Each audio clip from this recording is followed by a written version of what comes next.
তার বিরুদ্ধে যে চাঁদাবাজি, তার বিরুদ্ধে যে নিয়োগ বাণিজ্য, বদলি বাণিজ্য, এর জবাব নাহিদ কিভাবে দেবে? আজকে ছাইরা দেমা কান্দে বাঁচি অবস্থা। দুজন উপদেষ্টার সঙ্গে দেখা করেছি, তারা উল্টা বলছে তারেক নির্বাচন নিয়ে কথা বলো, আমরা আর পারছি না। যারা নির্বাচন নিয়ে ষড়যন্ত্র করতেছে তাদের বিরুদ্ধে কথা বলো। আসিফ মাহমুদ, মাহফুজ আলম, তারা নিজেরাও এই ধরনের চাঁদাবাজি, এই ধরনের লুটপাট, বদলি বাণিজ্য, নিয়োগ বাণিজ্য এগুলোর সঙ্গে জড়িত। সচিবালয়ে 3 কোটি টাকার চেক পাওয়া গিয়েছিল, সেই তদন্তের জন্য 2 জন উপদেষ্টাকে দায়িত্ব দেওয়া হয়েছিল। আমরা আজকে সেই প্রায় 10 মাস পরে আমি জিজ্ঞাসা করছি যে সেই তদন্তের আপডেট কি? সময় নিয়েছিলেন 7 দিন, কেন? তাহলে এই আসিফ, এই যে নাহিদ চলে গেছে, নাহিদ এখন উপদেষ্টা থেকে চলে গিয়ে এখন নিজের সরকারের বিরুদ্ধে কথা বলে।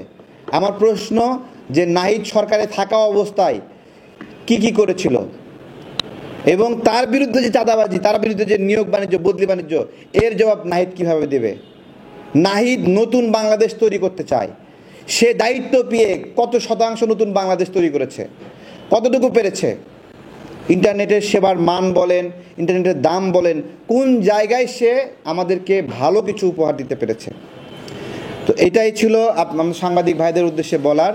আমরা সারা বাংলাদেশের নাগরিক সহ সবাইকে একটা কথা বলতে চাই যে আমাদের এই গণ অভ্যুত্থানে আপনারা যে আবেগ নিয়ে নেমে আসলেন, আমরা যে আবেগ নিয়ে নামলাম, আমি যে গুলিবদ্ধ হলাম, আমরা যে কারাবন্দী হলাম, আমরা কি এই ছোট ছোট বাচ্চা ছেলেপেলেকে তাদেরকে বিরামহীন চাঁদাবাজি এইসব করার জন্য আমরা দিয়েছি?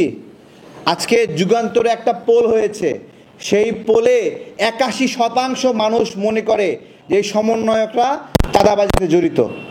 81% মানুষ। অথচ এই 81%, তার মানে 19% না, 19% মানুষ মনে করে চাঁদাবাজিতে জড়িত না। এই পারসেপশনটাই ঠিক এখন থেকে 10 মাস আগে কি ছিল, যে 19% মানুষ এদেরকে পছন্দ করে না, আর 81% মানুষ এদেরকে পছন্দ করে। এই যে ঘুরে গেল, এই যে আমরা আন্দোলনকারীরা যে অজনপ্রিয় হইলাম, আমাদের জুলাই যে কলঙ্কিত হলো, এর জন্য দায়ী কে? খুব সুন্দর করে ডক্টর ইউনূস স্যার এদেরকে ক্ষমতা দিয়ে দিয়েছেন। এই ক্ষমতার যে অপব্যবহার, এর দায় ওনাকে নিতে হবে। এবং আজকে ছাইরা দেমা কান্দে বাঁচি অবস্থা। 2 জন উপদেষ্টার সঙ্গে দেখা করেছি, তারা উল্টা বলছে তারেক নির্বাচন নিয়ে কথা বলো, আমরা আর পারছি না। যারা নির্বাচন নিয়ে ষড়যন্ত্র করতেছে তাদের বিরুদ্ধে কথা বলো। আমি বললাম, স্যার বলেন কি ষড়যন্ত্র হচ্ছে?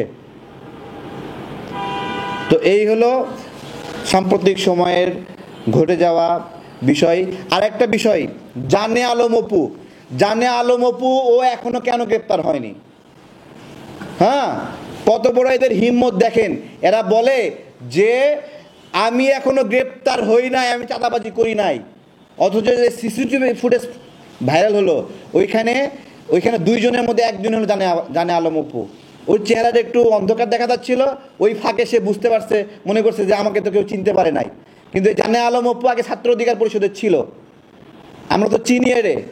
ছাত্র অধিকার পরিষদ থেকে, গণ অধিকার পরিষদ থেকে, আম জনতা দল থেকে যত আন্দোলনকারী এনসিপিতে যুক্ত হয়ে গেছে, প্রত্যেকটা চাঁদাবাজির কারণে এখান থেকে চলে গেছে।